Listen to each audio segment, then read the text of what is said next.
This is Everett Dahl covering Unit 1 and Unit 2 from Anatomy. So first things first, I'm going to cover all of Unit 1 before Unit 2.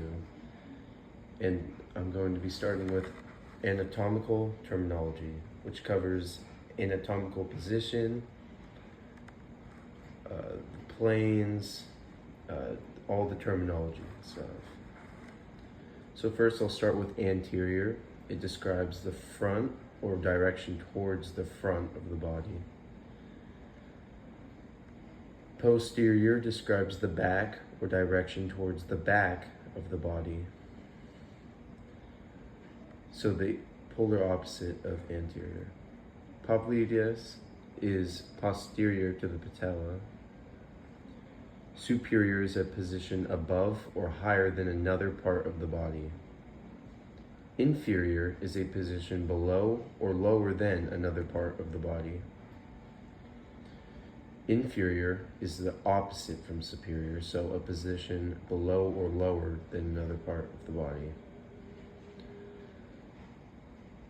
Lateral is the side or direction towards the side of the body, with medial being the middle or direction towards the middle of the body. Proximal being a position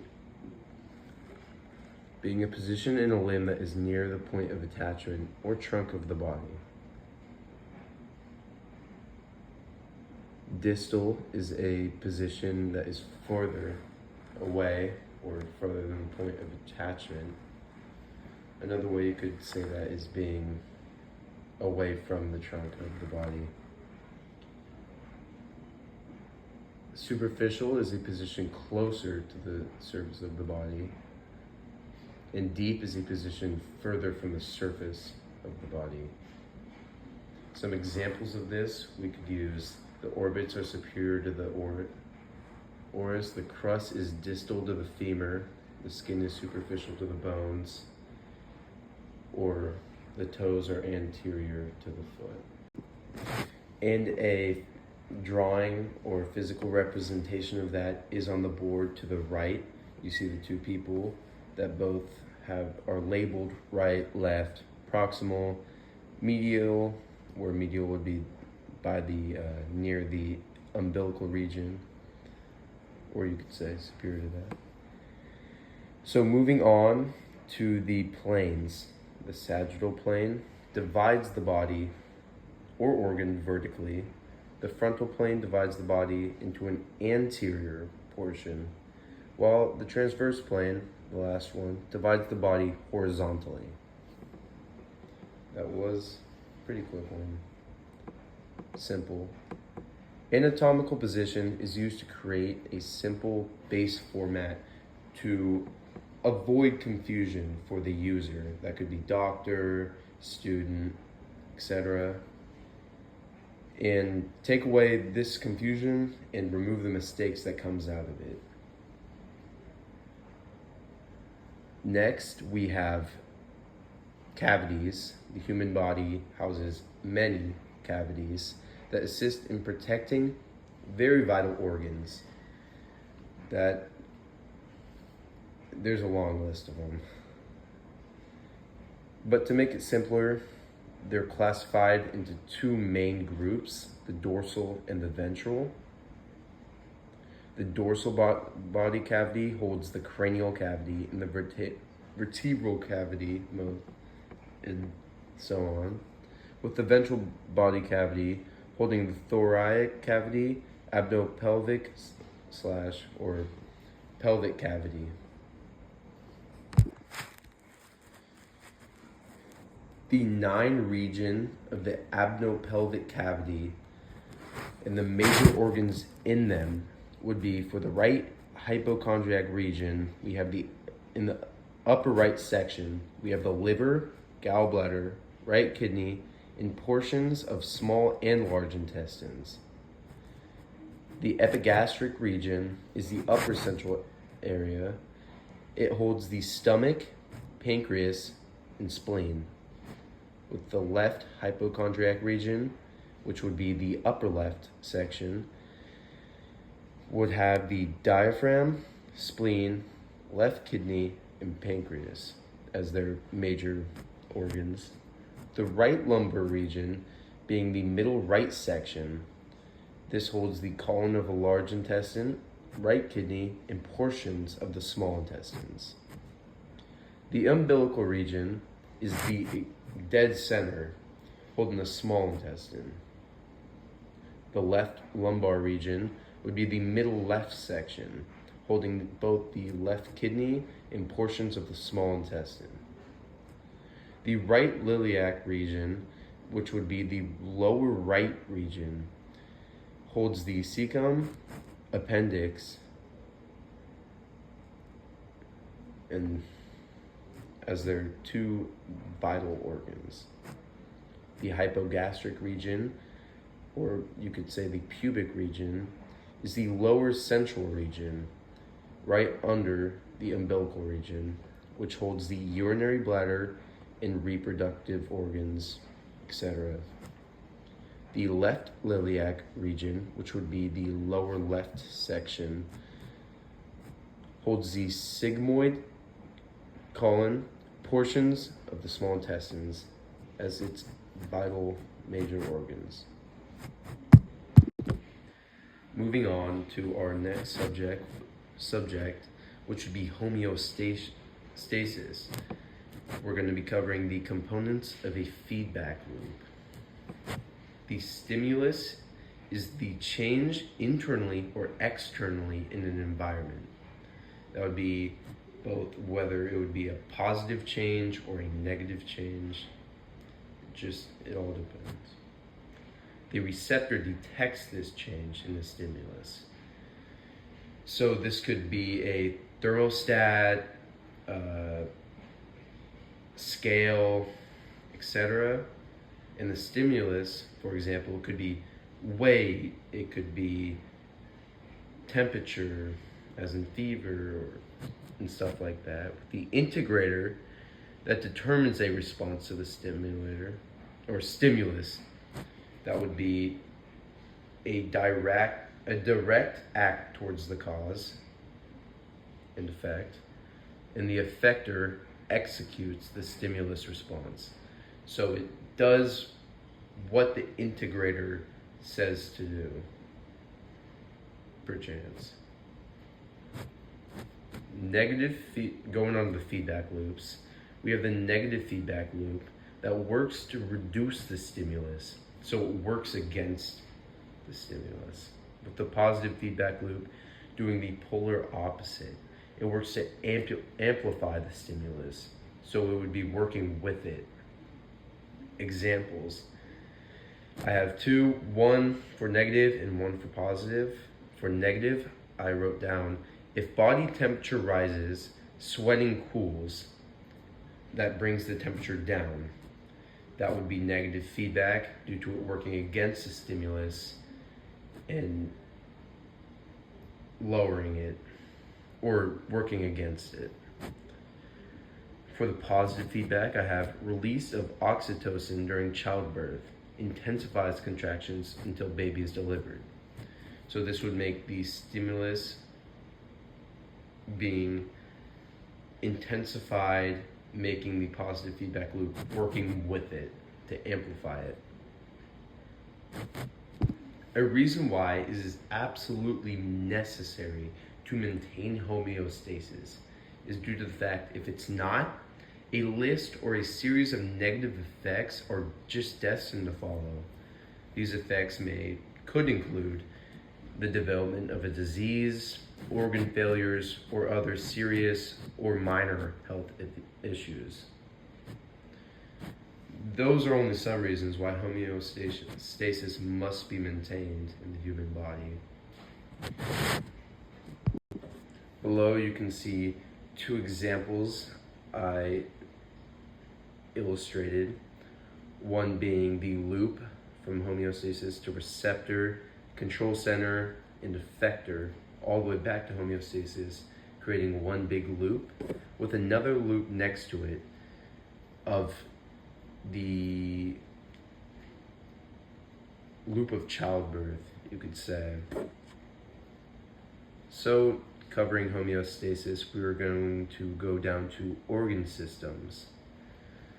This will be covering the 11 major systems of the body and their functions, while also identifying the major organs found in each of these 11 systems.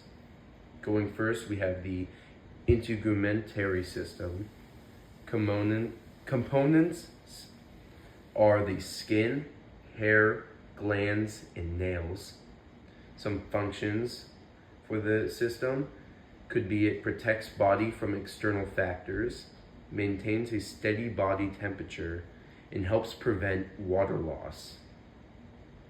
Moving down, we have the skeletal system, which has for its components bones, cartilage, ligaments, and joints, with some of its functions being providing support, protects internal organs, movement, and houses bone marrow. Next, we have muscular system, which its components are skeletal muscles, smooth muscle, and cardiac muscle, with its functions being enabling movement, helps maintain posture, contractions, that these contractions may also produce heat. Next is the endocrine system. So its components are, for the glands, pituitary, thyroid, adrenal, and the pancreas, ovaries, and testicles. Its functions secretes hormones for growth, metabolism, and reproductive process. Next is the circulatory system, which would be the heart. And right on the left, you can see I illustrated a drawing of the heart, with it being labeled. This circulatory system includes the heart, blood vessels, and blood in general. Its functions pumps blood and removes waste, etc. Next, we have the immune system, which its components are lymph nodes, vessels, spleen, thymus, and tonsils. Its functions is that it transfers and filters lymph, immune responses, and also has immune responses. The respiratory system is made up of the nasal cavity, trachea, bronchi, lungs, etc. Its characteristics is that it's responsible for exchange of gases between blood and lungs. Moving down, we have the digestive system. This one just overall breaks down foods. Also, its characteristics are the mouth, esophagus, stomach, intestines, liver, pancreas, and gallbladder. What it does is that it breaks down food, like I just stated, absorbs nutrients, and breaks down waste, etc. Next, we have the urinary system. It's kidneys, ureters, bladder, and urethra. So it's made up out of. It filters blood and removes its waste. It forms urine, expels urine from the body, just overall removes waste from the body, while also forming urine from water. Next, we are going down to cells. I will be covering the animal cell structure. On the left, you can see I illustrated a design of an animal cell. I don't know how good it is because I'm not the greatest artist of all time, but so its characteristics are the nucleus, of course, the house of the cell, or I could say, I guess. It's like the main, it's like the control center almost. It's referred to as the control center of the cell. Houses the cell's DNA, gene expression, and cell growth, and reproductive. The nucleolus, I'm massacring these names, is located in the nucleus. It's responsible for RNA and creating ribosomal units. Moving down to plasma membrane. It's embedded with proteins that enclose the cell, regulates movement of substances, maintains cell integrity. Next is cytoplasm, which is a jelly-like substance. The jelly-like substance supports organelles.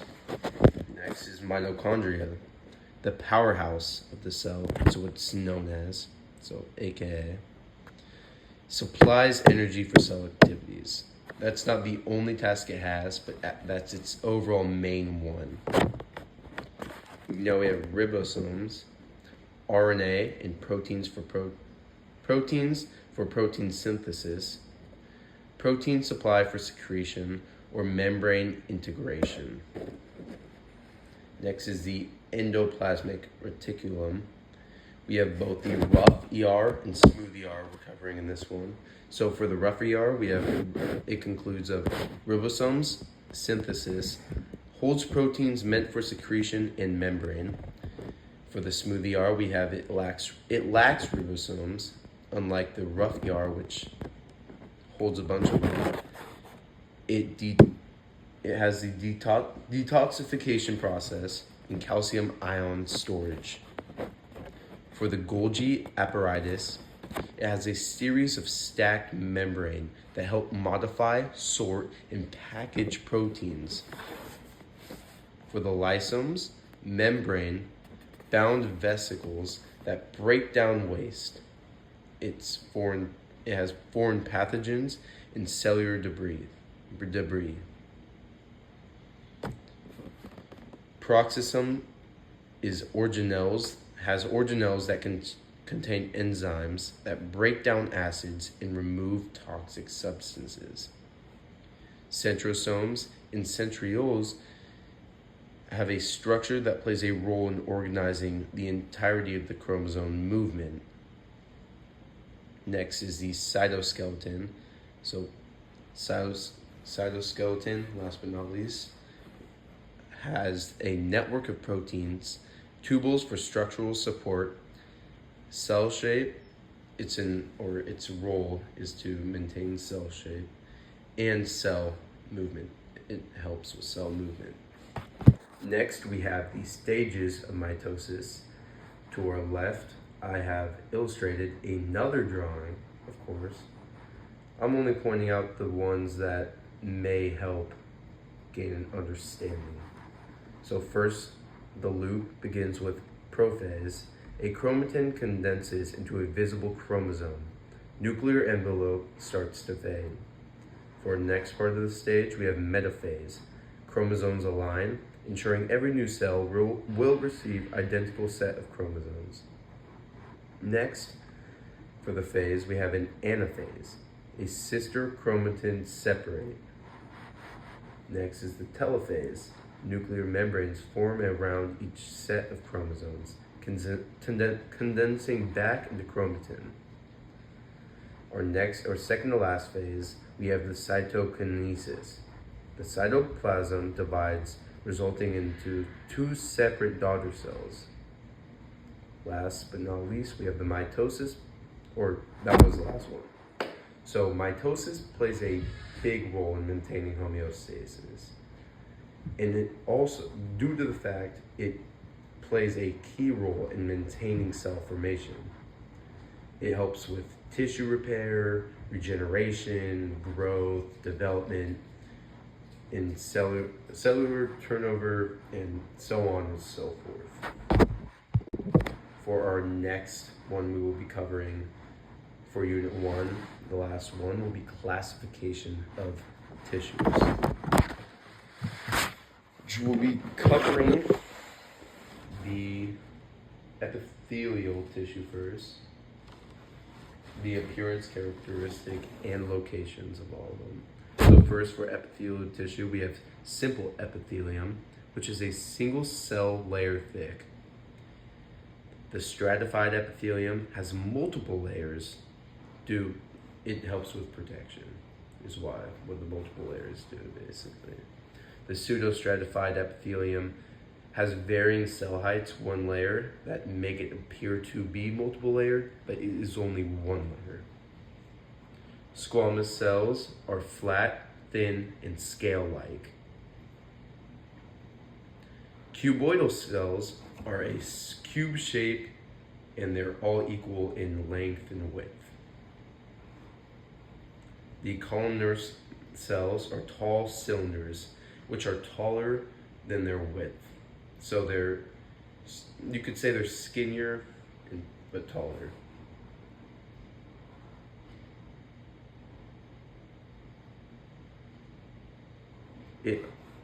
Squamous cells, or the columnar cells, the epithelial tissue attaches to basal surface to basement membrane. It is avascular and known for its regeneration. It could also be found, all the tissues could be found in the sacs of lungs, lining of blood vessels, kidneys, respiratory tract, etc. Next is the muscle tissue. So first, for the muscle tissue, we have under it is skeletal, which has a long cylinder striated pattern. It has voluntary control and enables movement and posture. It's attached to bones throughout the body. Next, for muscle tissue, we have the cardiac, which is short, branched, and striated. It is involuntary, unlike the skeletal. The skeletal is the only one that is voluntary out of the muscle tissue's big three. So for the cardiac, we have involuntary contractions of the heart, and it's found in the walls of the heart. Next is smooth muscle tissue, which is short, not striated, single nucleus. It's involuntary and it regulates movement. It's usually found in the walls of hollow organs. Next, we are covering connective tissue. So loose connective tissue has a loose arrangement of fibers. It surrounds blood vessels, nerves, and organs. Dense connective tissue is made up of dense fibers. It's in the neck. It has regular and irregular placements. Tendons is found in tendons, ligaments, and dermis of the skin, organ capsules, so on and so forth. Next is apodose, which is closely packed cells, all clumped together, and it's found under the skin. Next, we have cartilage, which is a firm gel-like matrix. It's also avascular. It's found at the end of long bones, rib cage, nose, trachea, etc. Bone is a rigid matrix and vascular. It's found in the skeleton, of course. Blood is a fluid matrix with red and white blood cells. The fluid matrix would be plasma. It's found in blood vessels. Next, we will be covering simple epithelium versus stratified epithelium. So we are comparing the two and seeing how they're different. So simple squamous and stratified squamous, they both have the same shape and found closely in the same area, you could say, but one's stratified, the other isn't. Simple cuboidal is a cube shape and secretes. Stratified cuboidal is rare and found in sweat glands. Simple columnar are tall cells, absorbs and secretes. Stratified columnar is also rare, secretion, and found in male urethra. Pseudostratified appears layered. transitional, changes shapes, and has the ability to stretch, usually found in the urinary bladder. Underneath, we have 4 different types of tissues. I illustrated connective tissue, epithelial tissue, muscle tissue, and nervous tissue. That concludes of Unit 1. For how all of these relate to the theme, for anatomy and physiology, for the themes of the unit. So 1, we have, how does every living part of an organism work to maintain stasis? So what I've concluded from this unit is that they all play a key role in maintaining homeostasis by just simply doing their job.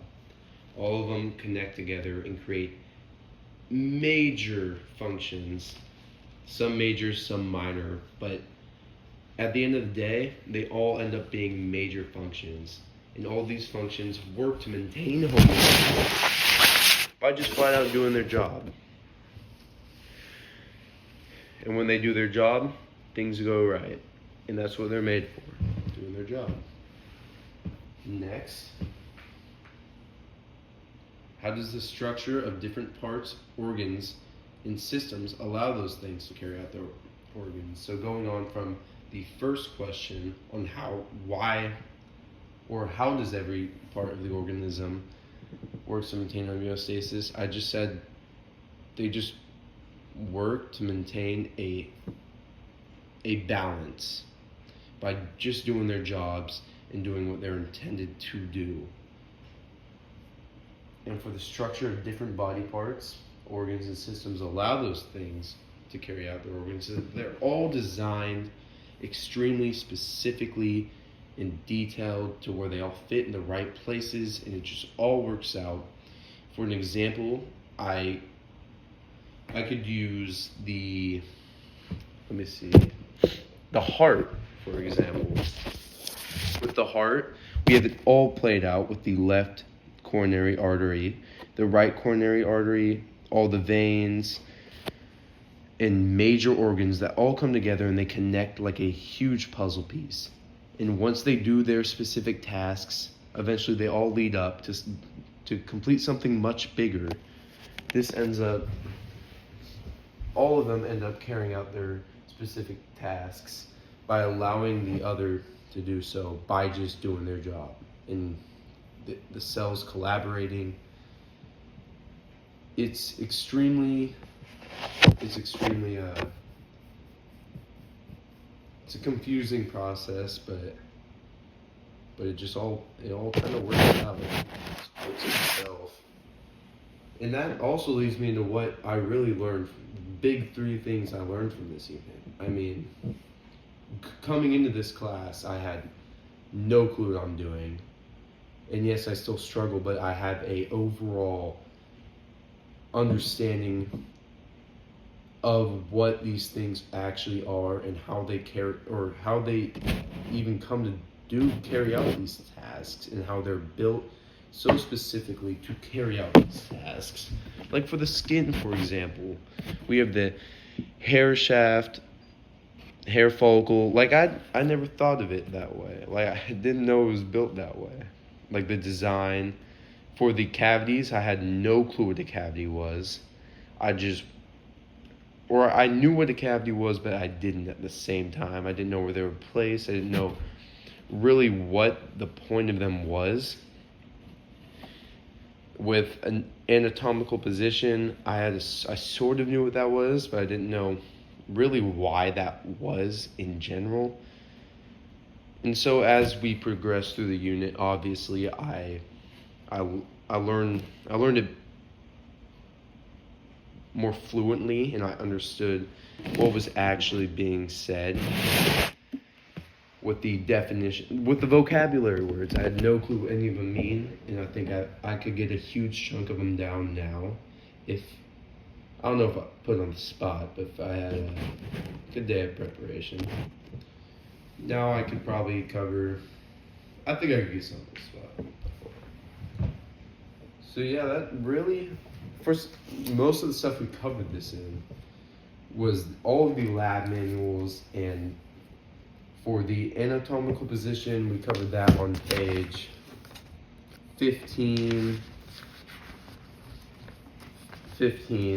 Most of that on page 15. The planes, position, terminology was on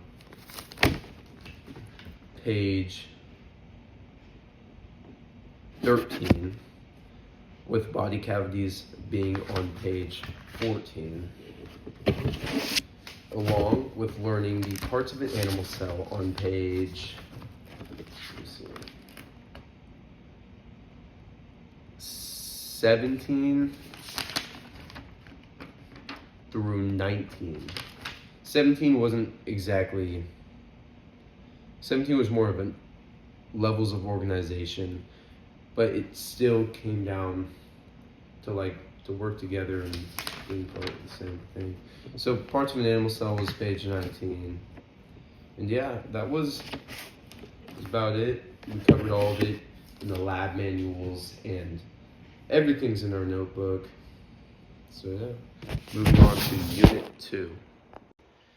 In Unit 2, I'm going to be starting off with the integumentary system. I covered some of that in Unit 1, but to go over it in more depth and detail, we're going to start with the epidermis. The structure of the epidermis has the outer layer consisting of mostly keratinocytes. It also lacks a majority of blood cells. For some of the structure. The function is that it serves as a protective barrier and helps prevent water loss and determines the color of skin through melanocytes. The dermis is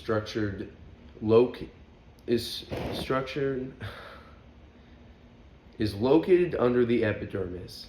It contains connective tissue, blood vessels, nerve endings, hair follicle, and glands. Its function is to provide structural support, elasticity for stretchiness, and sensory receptors for touch, for feel, and all that stuff. The hypodermis is structured to be the deepest part of the layer out of the epidermis and dermis. It contains mostly fat and connective tissue.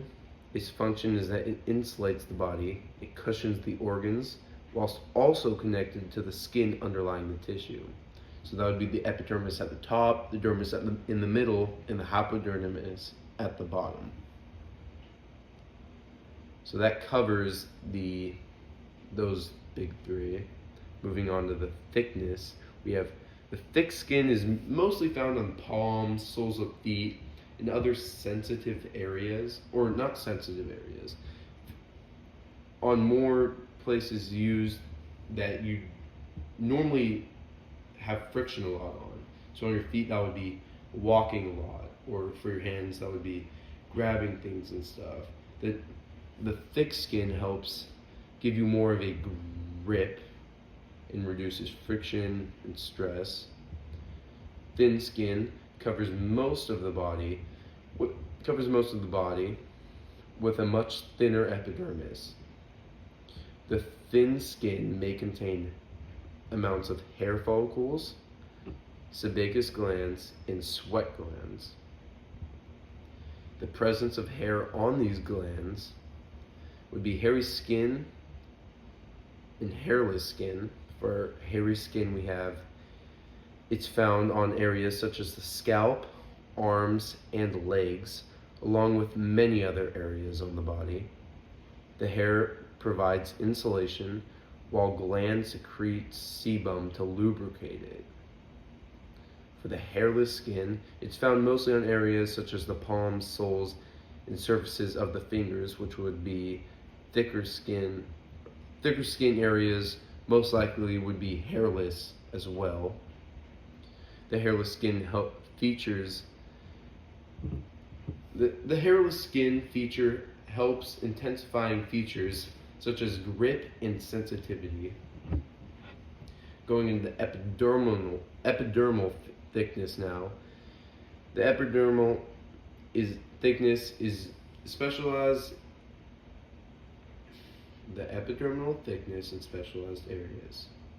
In the eyelids, the skin on the eyelids is extremely thin, with an epidermis that's also extremely small. This thinness allows for much better flexibility in rapid movements, which would be used for blinking. This is necessary for the eye protection in blinking. If dirt were to go in your eye, you'd need to close your eye as fast as you could, and stuff like that.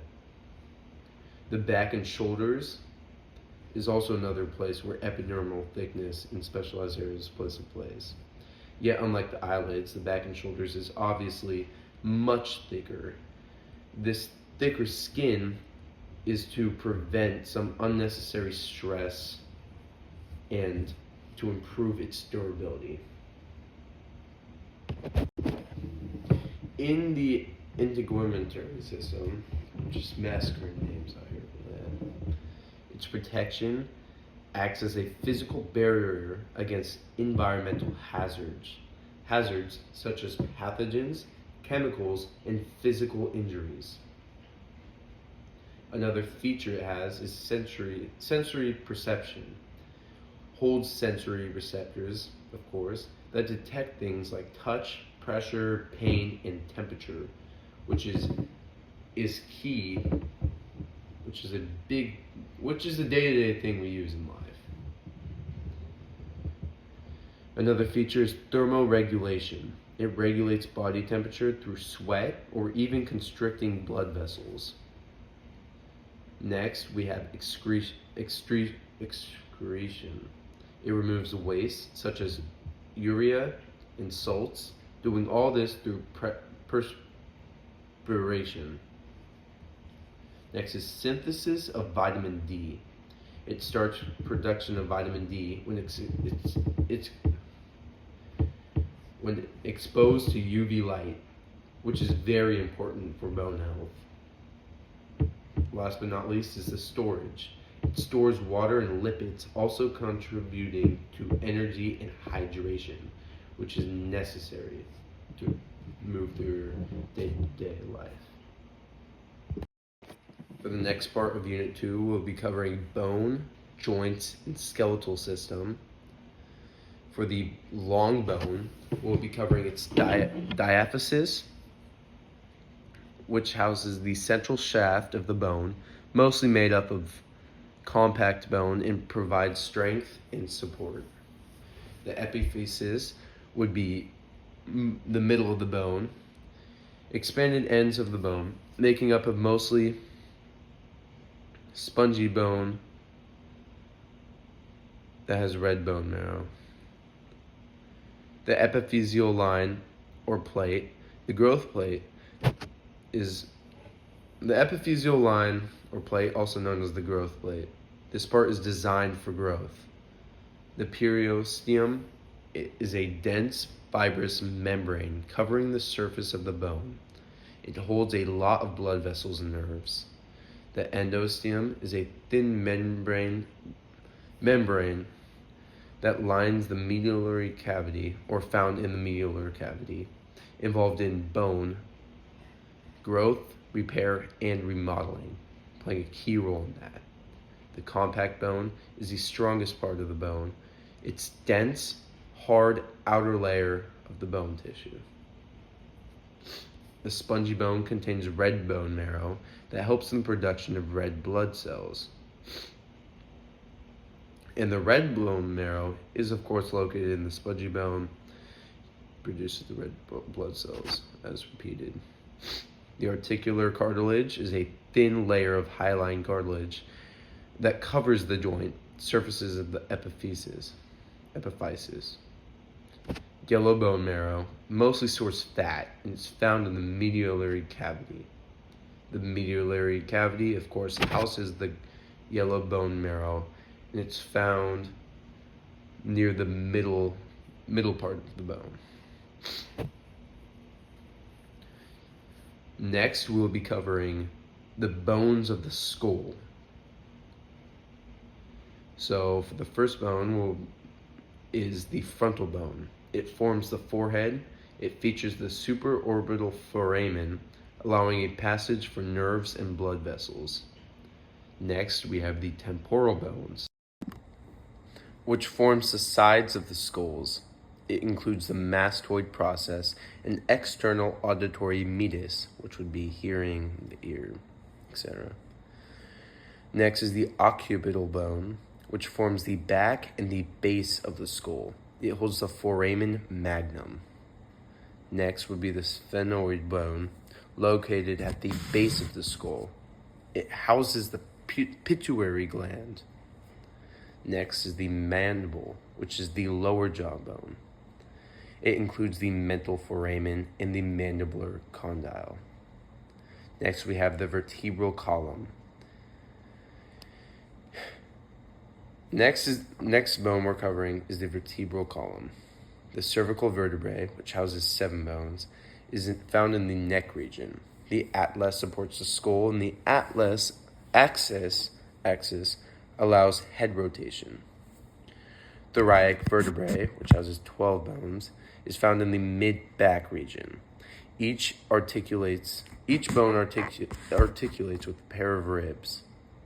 The lumbar vertebrae, 5 bones, is found on the lower back. These have large bodies to support weight. Next is the sacrum, which has 5 fused vertebrae. It forms the back of the pelvis. Next is the coccyx, also known as the tailbone. It holds these fused vertebrae. Next bone is the thoracic cage, which houses the sternum. It compromises the manubrium body and xiphoid process. Next, we have ribs, which there are 12 pair of ribs in the human body, with 1 to 7 of these ribs being connected directly to the sternum and the rest not. The next bone is the pectoral girdle, which houses the clavicle and collarbone. Collarbone connects to the sternum and scapula. The scapula is the shoulder blade, is what it's most known for. The upper limb. Now we'll be covering the upper limb. The upper limb holds the humerus, which is the upper arm bone. It has the deltoid tuberosity and olecranon fossa. Next is the radius and ulna, which is the forearm bone, which also has the olecranon process of the ulna, which forms the elbow's bony-like structure. Next, we have the carpals, which there are 8 wrist bones. And the metacarpals have 5 bones, forming the palm. Then we have the phalanges, which are your finger bones. 3 phalanges in each finger, 2 in the thumb. Next, we're covering the pelvic girdle, which has the ilium, ischium, and pubis, which fuse to form the hip bone. The lower limb concludes of the femur, which is the thigh bone, the patella, which is the kneecap, the tibia and fibula, which is the lower leg bone or bones. The tarsals are 7 ankle bones, including the heel bone. Metatarsals have 5 bones forming the arch of the foot, and the phalanges are the toe bones, 3 in each toe, 2 in the big toe. Underneath, we have the 2 big illustrations that covers the skull and the pelvis. That concludes the Unit 2. For our first theme of Unit 2, after concluding it, it's the same as last. How does every living part of an organism work to maintain homeostasis? So for the integumentary system, they all work together to maintain a steady temperature, structure, etc. This helps maintain homeostasis by making sure it's always where it needs to be and what it needs to do. For the last theme, the question for it is, how does the structure of different body parts, organs, and systems allow those things to carry out their specific functions? The integumentary system comprises of the skin, hair, nails, and glands. It protects the body, it regulates its temperature, and it aids in sensory perception. With the vitamin D synthesis and waste excretion, it all works together to produce the specific task. This unit was, I feel like I was able to gain a much better understanding, especially for the bones. For the, let's say, skull, the frontal bone, I had no clue where any of these bones were located. Now I understand exactly why they're there, why these fossas and all these are a part of this, and really how everything connects like a one huge puzzle piece. I know I said that about last unit, but it's really the same kind of stuff with understanding wise for me. The second thing that really helped me open my eyes was the long bone and the way it's structured. I did not know the way that the long bone was structured, and I did not know it housed both yellow and red bone marrow, but now it's kind of like, of course it does. That's where it's mostly out. It's where it's housed, and it's like, it's kind of crazy. It's kind of crazy. Going in depth into the bones, joint, skeletal system, and integumentary system, which I had no clue about before. The skin layers. It's all coming together now for this unit 1 and 2, and I'm excited to see what happens in 3, 4, so on and so forth. I know I kind of massacred some of these words, but that concludes both of my units, and yeah, anatomy, Everett Dahl, conclude.